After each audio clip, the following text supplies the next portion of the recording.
Hello students, welcome to my YouTube channel Sushma Rajgupta. हम लोग कर रहे हैं कमर्शियल लॉ। कमर्शियल लॉ में जो आज का हमारा टॉपिक है वो है कैपेसिटी ऑफ द पार्टीज। चलिए शुरू करते हैं।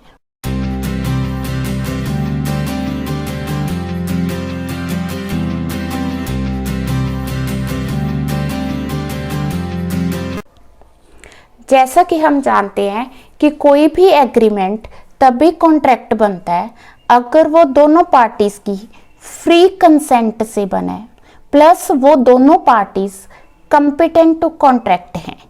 कंपिटेंट टू कॉन्ट्रैक्ट हैं और उनका कंसिडरेशन लॉफुल है और लॉफुल ऑब्जेक्ट है। तो आज जो हम करने जा रहे हैं डेफिनेशन में वो पोर्शन है कंपिटेंट टू कॉन्ट्रैक्ट। ठीक है, आप किसी भी एग्रीमेंट में दो पार्टीज तो होती हैं। अब दोनों पार्टीज का कंपिटेंट होना जरूरी है। कंपिटेंट मतलब कैपेबल, मतलब योग्य। अब कोई भी party according to contract act कब कैपेबल होएगी, कब कंपिटेंट होएगी, जब वो पार्टीज क्या हैं। फर्स्ट पॉइंट कि वो दोनों पार्टीज मेजर हैं। मेजर मतलब 18 साल से ज़्यादा एज है। जो दोनों पार्टी साउंड माइंड है। साउंड माइंड मतलब वो जो कॉन्ट्रैक्ट के टर्म्स है उसको आराम से समझ सकती हैं। ठीक है, नॉट डिस्क्वालिफाइड बाय लॉ, और लॉ ने उन्हें डिस्क्वालीफाई नहीं किया है, तो हम कहेंगे कि दोनों पार्टीज कंपिटेंट टू कॉन्ट्रैक्ट है, मींस वो कॉन्ट्रैक्ट कर सकती हैं। ठीक है, तो सबसे पहले हम पॉइंट लेने हैं मेजर, कि दोनों पार्टीज क्या होनी चाहिए, मेजर होनी चाहिए। मेजर का मतलब है कि दोनों पार्टीज जो हैं वो 18 साल से ऊपर की एज होनी चाहिए। तो फर्स्ट पॉइंट हम ले रहे हैं कि दोनों की जो एज है मोर देन 18 इयर्स होनी चाहिए। तो 18 इयर्स पे वो क्या हो जाते हैं, मेजर हो जाते हैं। पर कुछ केसेस में 21 इयर्स की एज को मेजर कहा गया है। जब किसी माइनर की प्रॉपर्टी गार्डियन एक्ट के अंडर किसी गार्डियन के पास हो तो वो माइनर मेजर कब बनेगा, जब वो 21 इयर्स का होगा। ठीक है, या किसी माइनर की प्रॉपर्टी को सुप्रीडेंस एक्ट के अंडर वार्ड अपॉइंट किया गया है, तो वहाँ पे जो माइनर है कब मेजर होगा, जब वो 21 इयर्स का होगा। तो यहाँ पे मेजॉरिटी की एज 21 इयर्स है, बट नॉर्मली मेजर कौन होता है, जो 18 इयर्स को कंप्लीट करता है। ठीक है, तो कहने का मतलब ये है कि जो पार्टीज टू कॉन्ट्रैक्ट हैं वो दोनों मेजर होनी चाहिए, 18 साल से कम नहीं होनी चाहिए। अब 18 साल से कम की आयु के जो मतलब माइनर्स हैं उनको प्रोटेक्शन क्यों दी गई है, क्योंकि ये माना जाता है कि जो बिलो 18 इयर्स है उनका इमैच्योर माइंड होता है कि वो कॉन्ट्रैक्ट की टर्म्स को ईजिली समझ नहीं सकते हैं, ना ही उनको अपने अच्छे बुरे का पता चलता है। सो दैट्स वाई लॉ कहता है कि अगर कोई कॉन्ट्रैक्ट होगा तो दो मेजर्स के बीच में होगा, माइनर के साथ कोई कॉन्ट्रैक्ट नहीं होगा। अगर हुआ तो वो वैलिड नहीं होगा। अब हम करेंगे कि अगर माइनर के साथ कोई एग्रीमेंट होता है तो उसका इफेक्ट क्या होगा। तो पहला इफेक्ट क्या है कि जो एग्रीमेंट माइनर के साथ किया जाता है वॉइड एब इनिशियो। वॉइड एब इनिशियो का मतलब प्योरली वॉइड है, वॉइड फ्रॉम द बिगनिंग है, मीन्स शुरू से ही उसको वॉइड माना गया है। ठीक है जी, तो कहने का मतलब ये है कि किसी भी माइनर के साथ अगर आप एग्रीमेंट करते हो तो वो एग्रीमेंट लीगली इन्फोर्सेबल नहीं है, आप उसे कहीं भी स्यू नहीं कर सकते हो। बहुत इम्पॉर्टेंट केस है मोहरी वीबी वर्सेस धर्मोदास का। ठीक है, माइनर ने जो है वो किसी से बी से 20,000 रुपीज़ बोरो किए। बोरो करके उसने क्या किया, अपनी प्रॉपर्टी वगैरह मॉर्टगेज की है। ठीक है, जब वो मेजर हो गया, मेजर होने के बाद उसने 20,000 तो नहीं वापस किए और उल्टा अपनी जो मॉर्टगेज की हुई प्रॉपर्टी है वो वापस मांग रहा है। ठीक है, क्या वो वापस मांग सकता है? क्या बी उसके प्रॉपर्टी के लिए स्यू कर सकता है? बी उसे प्रॉपर्टी के लिए स्यू नहीं कर सकता। कहने का मतलब ये है कि वो जो माइनर है वो अपनी प्रॉपर्टी को क्या कर सकता है? वापस ले सकता है, क्योंकि ड्यूरिंग माइनॉरिटी अगर कोई एग्रीमेंट होता है तो वो एग्रीमेंट क्या माना जाएगा? वॉइड माना जाएगा। कहने का मतलब ये है कि उसको स्यू नहीं किया जाएगा। ठीक है, नेक्स्ट आ गया नो रेक्टिफिकेशन। रेक्टिफिकेशन का मतलब क्या होता है? पहले तो रेक्टिफिकेशन का मतलब होता है करेक्ट करना। ठीक है, किसी गलती को रेक्टिफाई करना, करेक्शन देना। ठीक है, अब एक माइनर है, माइनर ने मिनॉरिटी के टाइम पे कोई एग्रीमेंट किया, किसके साथ किया? बी के साथ किया। अब मिनॉरिटी के टाइम का जो एग्रीमेंट है बी उसे इन्फोर्स नहीं कर सकता क्योंकि वो वॉइड है। अब उसी एग्रीमेंट के लिए जब वो मेजर हो जाता है तो बी कहता है चलो ये वाला एग्रीमेंट हम दोबारा से करते हैं, तो क्या जो माइनर है मेजर होने पे पुराने एग्रीमेंट को रेक्टिफाई कर सकता है? नहीं, वो रेक्टिफाई नहीं कर सकता। ठीक है, समझ आ गया? नहीं तो हम एग्जाम्पल करते हैं। ए जो है माइनर है, ठीक है, ए माइनर है, उसने क्या किया? बी से मनी बोरो की है, बोरो करके उसने ये क्या किया? एक बॉन्ड लिख के दिया। अब ये जो बॉन्ड लिखा है ये वॉइड है, मींस लीगली इन्फोर्सेबल नहीं है। अब ये ए जो है वो मेजर बन गया, मेजर होने के बाद बी उसे कहता है ये तूने जो बॉन्ड लिखा था ये अनइन्फोर्सेबल है, तू ऐसा कर यही बॉन्ड दोबारा लिख दे। क्यों? क्योंकि अब तू मेजर है, अब अगर तू बॉन्ड लिखेगा तो वो क्या होगा? इन्फोर्सेबल होगा। ये सोच के बी उसे कह रहा है तो बॉन्ड दोबारा लिख दे। पर लॉ कहता है कि मिनॉरिटी टाइम पे अगर कोई एग्रीमेंट होता है तो मेजर बनने पे उसे रेक्टिफाई नहीं किया जाएगा, यानी कि वो दोबारा बॉन्ड नहीं लिख सकता।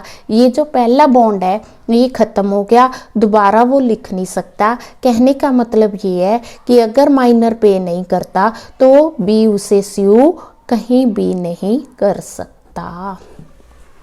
Point clear? रेक्टिफिकेशन का मतलब है जो ऑलरेडी एग्रीमेंट हुआ है उसको करेक्ट करना, दोबारा लिख के देना।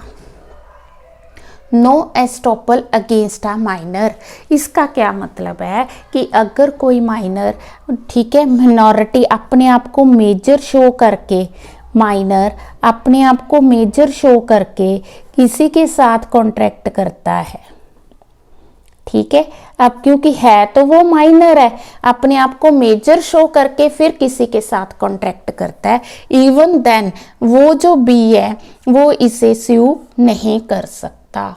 मतलब इन्फोर्स, कॉन्ट्रैक्ट को इन्फोर्स नहीं कर सकता क्योंकि है तो वो माइनर ही है ना, मीन्स उसको नो एस्टॉपल, उसको रोका नहीं जाएगा।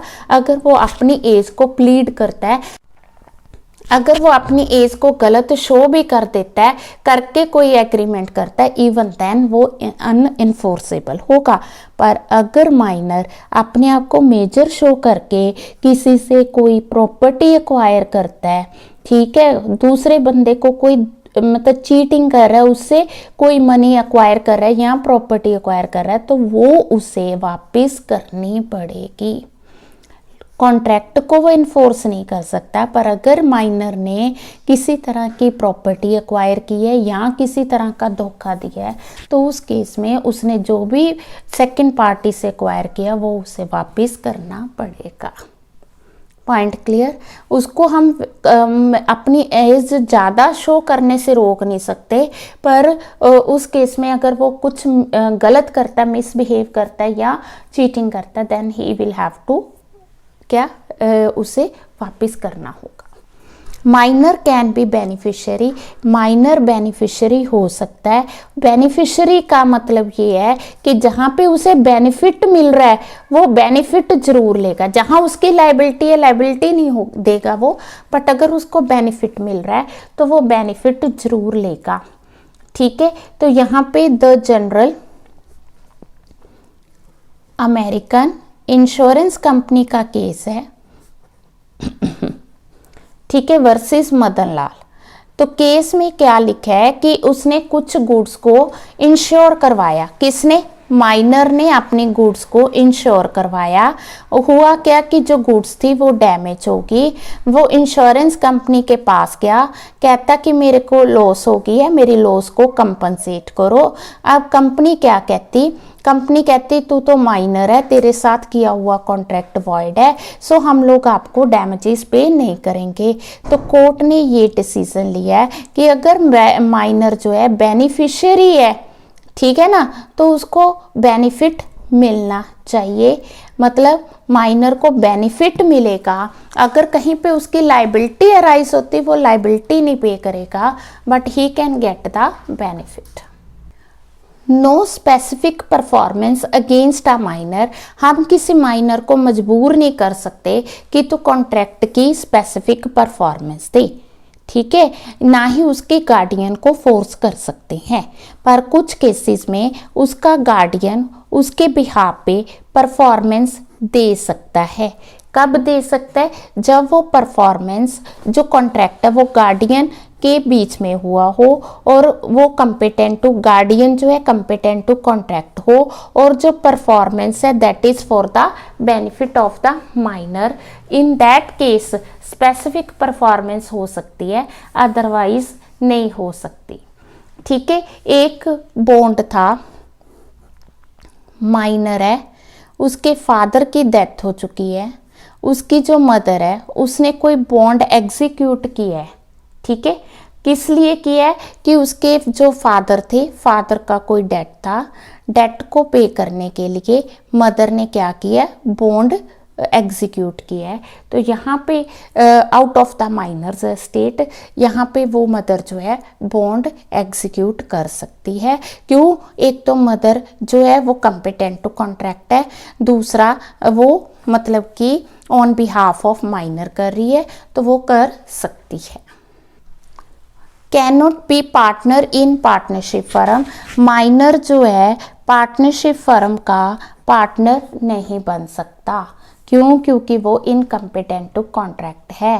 पर वो चाहे तो फर्म में सिर्फ प्रॉफिट्स का हिस्सेदार हो सकता है, प्रॉफिट्स का शेयर ले सकता है, ठीक है जी।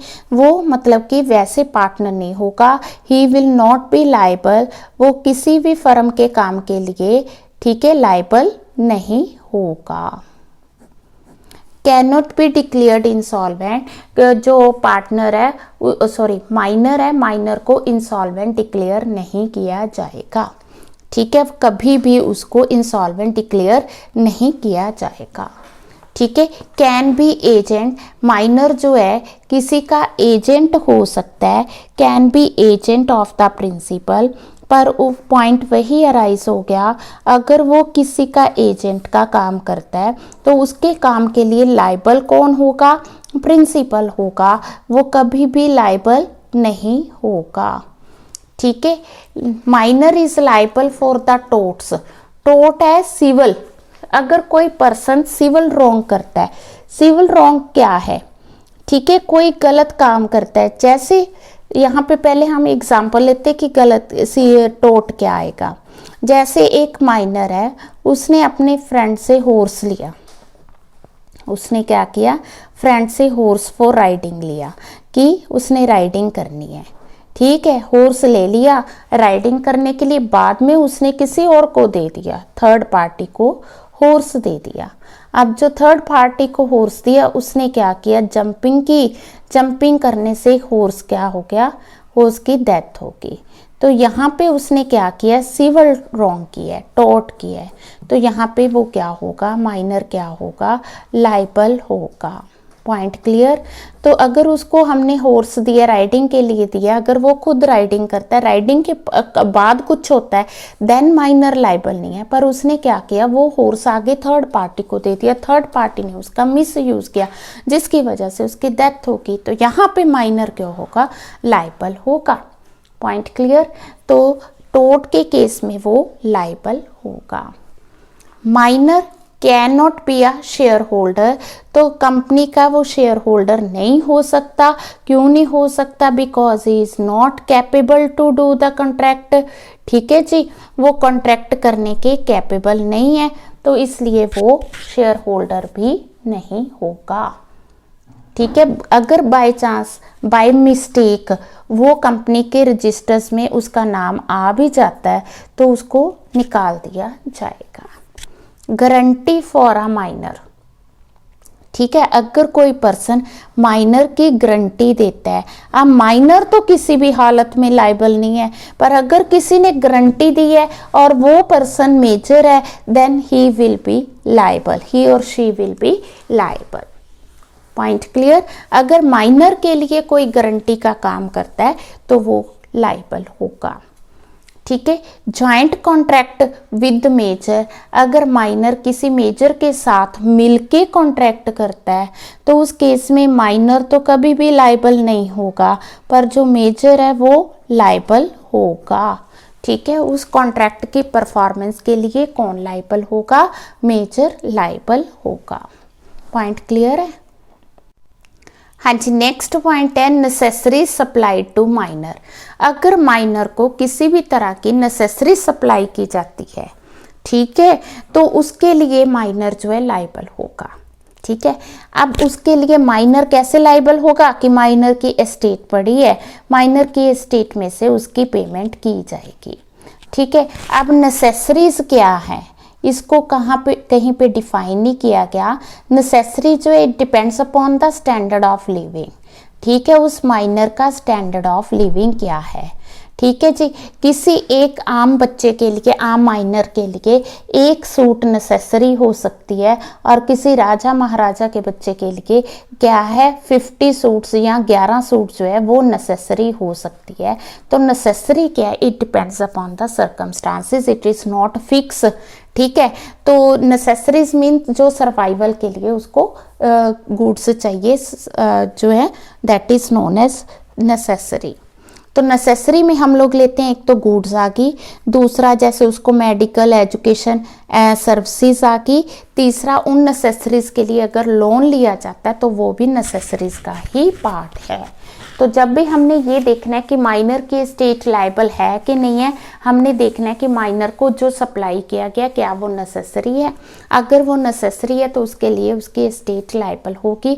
बट अगर माइनर को वो नेसेसिटी ऑलरेडी सप्लाइड है, ओवरलोडेड है, देन आप फिर उसको नेसेसरी दे के मनी क्लेम करते हो, वो नहीं आप कर सकते। तो केस है हमारा इनमैन नैश वर्सेस इनमैन का। ठीक है, अब यहाँ पे जो माइनर है उसके पास ऑलरेडी जितने सूट चाहिए उतने अवेलेबल है। ठीक है, जितनी उसकी नेसेसिटी है उतने उसके पास सूट्स अवेलेबल है। इवन देन उसको क्या किया जाता है, उसको 11 वेस्ट कोट प्रोवाइड किए जाते हैं। ठीक है, ऑलरेडी होने के बाद उसको वेस्ट कोट 11 प्रोवाइड किए जाते हैं और उसके मनी जो है उसकी एस्टेट में से क्लेम की जाती है। यहाँ पे जो माइनर है ऑलरेडी प्रोवाइडेड विद नेसेसरी है तो उसको फिर जो है ये क्लेम पे नहीं किया जाएगा। मीन सिर्फ उतनी पेमेंट करनी है जितनी की उसके लिए ज़रूरी है। ठीक है जी, तो पहली कंडीशन होगी कि जो पार्टी कॉन्ट्रैक्ट कर रही है वो माइनर नहीं होनी चाहिए। हमने किया कि अगर आप माइनर के साथ एग्रीमेंट करते हो तो वो शुरू से ही वॉइड होता है, उसको बाद में भी आप रेक्टिफाई नहीं कर सकते हो। ठीक है ना, तो माइनर कभी भी लायबल नहीं होगा, बट वो बेनिफिशियरी हो सकता है। अब हम बात करेंगे persons of unsound mind. Unsound mind होता क्या है? अनसाउंड माइंड वो माइंड है जिसमें कि जिस पर्सन का अनसाउंड माइंड है उसमें कॉन्ट्रैक्ट के टर्म्स को समझने की मतलब की कैपेबिलिटी नहीं होती। उसको हम इनकैपेबल टू कॉन्ट्रैक्ट क्यों कहते हैं? क्योंकि वो कॉन्ट्रैक्ट के टर्म्स को समझ ही नहीं पाता। अगर वो टर्म्स को समझ लेता है, हो सकता है उसको उसके कंसिक्वेंसेस पता नहीं चलते कि अगर मैंने ये कॉन्ट्रैक्ट कर लिया तो इसका क्या कंसिक्वेंस होगा, रिजल्ट क्या होगा। ठीक है, तो अनसाउंडनेस का ये मतलब नहीं है कि वो उसमें मतलब कि मेमोरी वीक है, माइंड वीक है या मेमोरी लॉस है, उसमें है कि कैपेसिटी नहीं है उसकी टर्म्स को समझने की, तो उसे अनसाउंड माइंड कहा जाएगा। अगर आप अनसाउंड माइंड पर्सन के साथ एग्रीमेंट करते हो वो भी वॉइड होगा।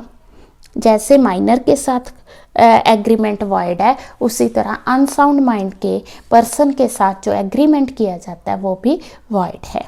अब पॉइंट ये अराइज होता है कि अगर कोई पर्सन यूजुअली साउंड माइंड का, नॉर्मली वो साउंड है, ठीक है, कभी कभी वो अनसाउंड माइंड का हो जाता है, can not do the contract when he is of unsound mind. ये पोजीशन हमने देखी थी मूवी गजनी में, जहाँ पे आमिर खान जो है रूटीन में सही रहता है, बीच बीच में उसमें अनसाउंडनेस आती है, तो जब वो पर्सन अनसाउंड माइंड का है तब वो किसी के साथ एग्रीमेंट करता है तो वो वॉइड माना जाएगा। यही चीज़ ड्रंकर्ड के साथ होती है, नॉर्मली वो साउंड माइंड का होता है, पर जब वो ड्रिंक करता है तो उसकी जो अंडरस्टैंडिंग पावर है वो कम हो जाती है, ख़त्म हो जाती है। अगर ड्यूरिंग ड्रिंकिंग वो कोई कॉन्ट्रैक्ट एग्रीमेंट करता है तो वो क्या माना जाएगा, वॉइड माना जाएगा। ठीक है, दूसरा पॉइंट आ गया कि कोई भी पर्सन, वैसे वो अनसाउंड माइंड का है पर कभी कभी उसमें साउंडनेस आती है, कभी कभी बीच में ठीक हो जाता है, जब वो साउंड होता है then he can do the contract. उस टाइम पे अगर वो कोई एग्रीमेंट करता है तो वो वैलिड माना जाएगा। अब अगर हम अनसाउंड माइंड के पर्सन के साथ कोई एग्रीमेंट करते हैं तो उसका क्या इफेक्ट होगा, ठीक है। तो पहले हम देखेंगे कि अनसाउंडनेस किस किस तरह से हो सकती है। सबसे पहले आ गया इडियट पर्सन, ठीक है। जो इडियट पर्सन होता है वो क्या है, वो इनकैपेबल टू कॉन्ट्रैक्ट है, ठीक है। इनकैपेबल क्यों है, क्योंकि उसकी डेवलपमेंट ऑफ ब्रेन नहीं हो पाई, there is a lack of development of brain, ठीक है, जिसकी वजह से वो टर्म्स एंड कंडीशंस को अंडरस्टैंड नहीं कर सकता। तो उसकी वजह से उसके साथ किया हुआ एग्रीमेंट क्या होगा, प्योरली वॉइड होगा, ठीक है। सेकंड आ गया लुनेटिक पर्सन। लुनेटिक क्या है, it is a disease of brain, ये भी एक तरह की ब्रेन की डिसीज है, ठीक है, डिसीज ऑफ द ब्रेन, ठीक है। उसमें भी मतलब क्या होता है, he loses the use of his reason due to some mental strain, ठीक है। उसमें कभी कभी इंसैनिटी आती है जिसकी वजह से वो क्या कर सकता है, एग्रीमेंट करता है और उसको उसकी टर्म्स का पता नहीं चलता, और उसके साथ किया हुआ ड्यूरिंग लुनेटिक पीरियड्स कोई एग्रीमेंट होता है तो वो क्या माना जाएगा, वॉइड माना जाएगा। ड्रंकर्ड पर्सन जो है नॉर्मली साउंड माइंड का होता है, पर जब वो ड्रिंक करता है तो वो क्या होता है, he use to be under the effect of intoxication, ठीक है। इंटॉक्सिकेशन के इफेक्ट में होने की वजह से वो टर्म्स को अंडरस्टैंड नहीं कर पाता, ठीक है, इनकैपेबल टू कॉन्ट्रैक्ट होता है। तो उस केस में अगर वो एग्रीमेंट करता है तो वो क्या होगा, वॉइड माना जाता है।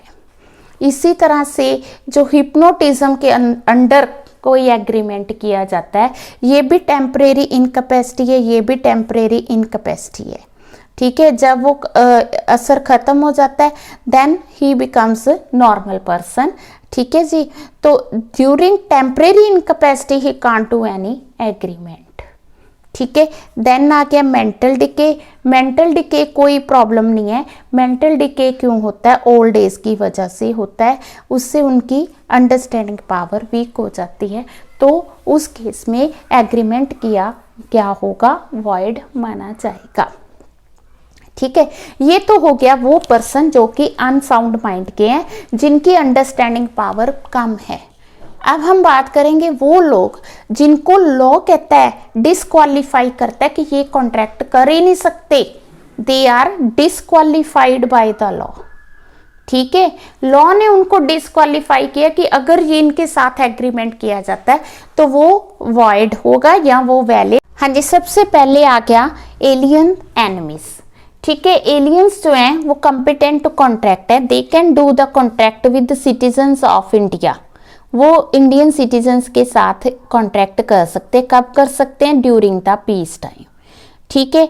During war time they can't do the agreement, अगर उनके साथ किसी तरह का एग्रीमेंट किया जाता है तो वो एग्रीमेंट क्या होगा, वॉइड माना जाएगा, ठीक है। जब वॉर डिक्लेयर हो जाती है उसके बाद अगर उनके साथ कोई एग्रीमेंट होता है तो वो वॉइड माना जाएगा।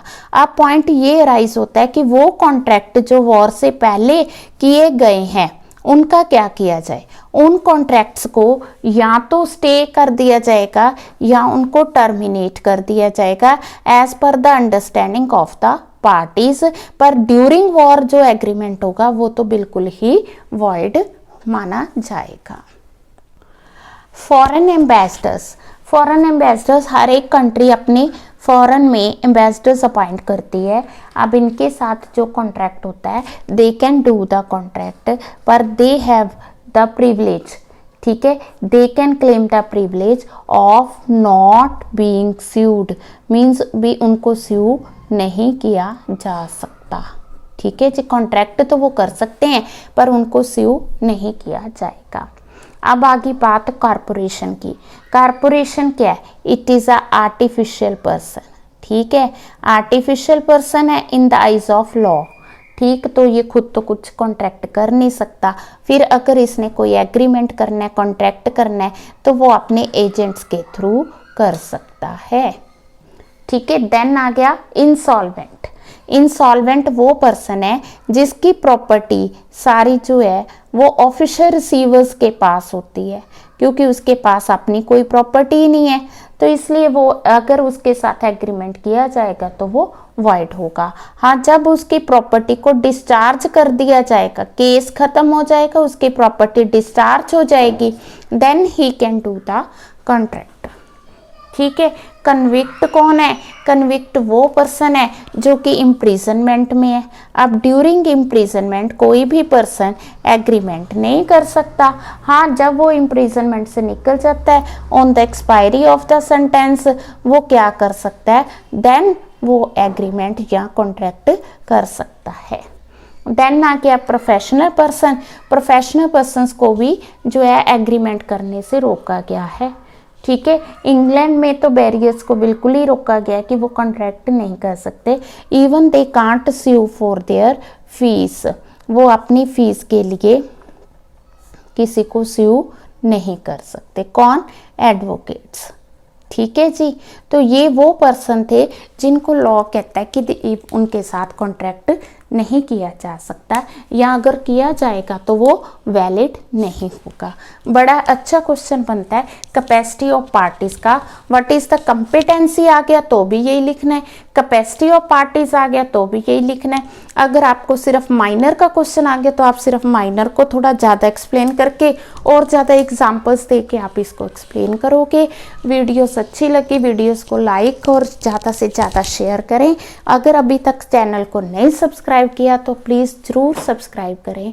Thank you.